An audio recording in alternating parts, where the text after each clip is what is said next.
কালকে আইসা বাকি নিয়ে গেল, আজকে আইসা আবার টাকাটা দিয়ে গেছে। লোক ভালো, সমস্যা নাই, তুই কাজ কর। ঝামেলা তো অবশ্যই আছে, এই জামানায় লোকজনদেরকে বিশ্বাস করতে নাই। পরে দেখবা দোকানের সব খালি হয়ে দেবো। ধরো বেটা, তুই এত কথা না কয় তুই তোর কাজ কর। আইসে আমার জ্ঞান দিতে। কিরে, পোলাওর চাল তো শেষ, চাল আনিস। ঠিক আছে ভাই, আনমুনি কালকে।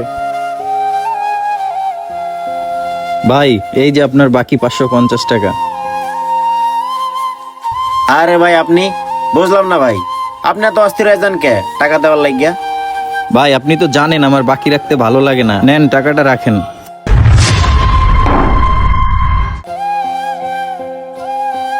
আচ্ছা ঠিক আছে ভাই, তবে আপনার দোকান মনে করবেন ভাই, যখন যা লাগবো আইসা নিয়ে যায়েন, সমস্যা নাই।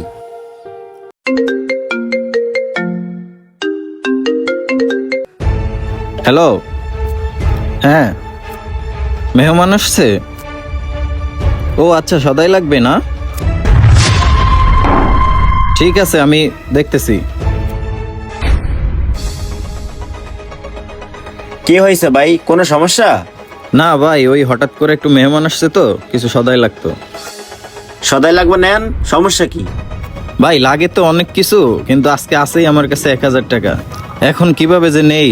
ভাই আজকে তো আমাদের বিকাশ ঠিক হয়ে গেছে, তাইলে একটা কাজ করেন, আপনি বিকাশে টাকাগুলো দিয়ে দেন। ভাই হয়েছে কি, আজকে তো আমার বিকাশে টাকা নাই। আইসে, আজকে আমগর বিকাশ ঠিক হয়ে গেছে, আজকে হ্যার বিকাশে টাকা নাই। তাইলে একটা কাজ করেন ভাই, আমরা তো দোকানে আছি, আপনি বাসায় যা টাকা নিয়ে আসেন। ভাই আজকে তো আমার একটু তাড়া ছিল। আচ্ছা তাইলে আমি বাসা থেকে টাকাটা নিয়েই আসি। এ ভাই শোনেন,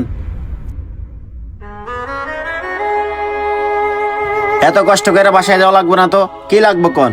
আপনারই তো দোকান, টাকা যখন মন চায় তখন দিয়ে যাইন, আমি সদাই দিতেছি। ভাই তাইলে আমারে 10 কেজি চাল, 2 কেজি চিনি, 2 কেজি ময়দা, আর 2 কেজি ডিম, আর 2 কেজি ডাল, তারপর একটা দুধ, এগুলো প্যাকেট করে দিয়ে দেন।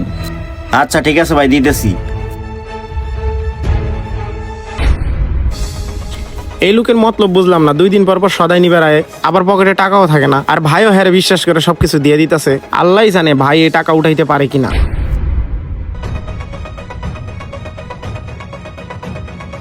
ভাই আপনি যা যা বলছিলেন সবকিছু এই কার্টুনের ভিতরে আছে, আর আপনার বিল হয়েছে 10,000 টাকা।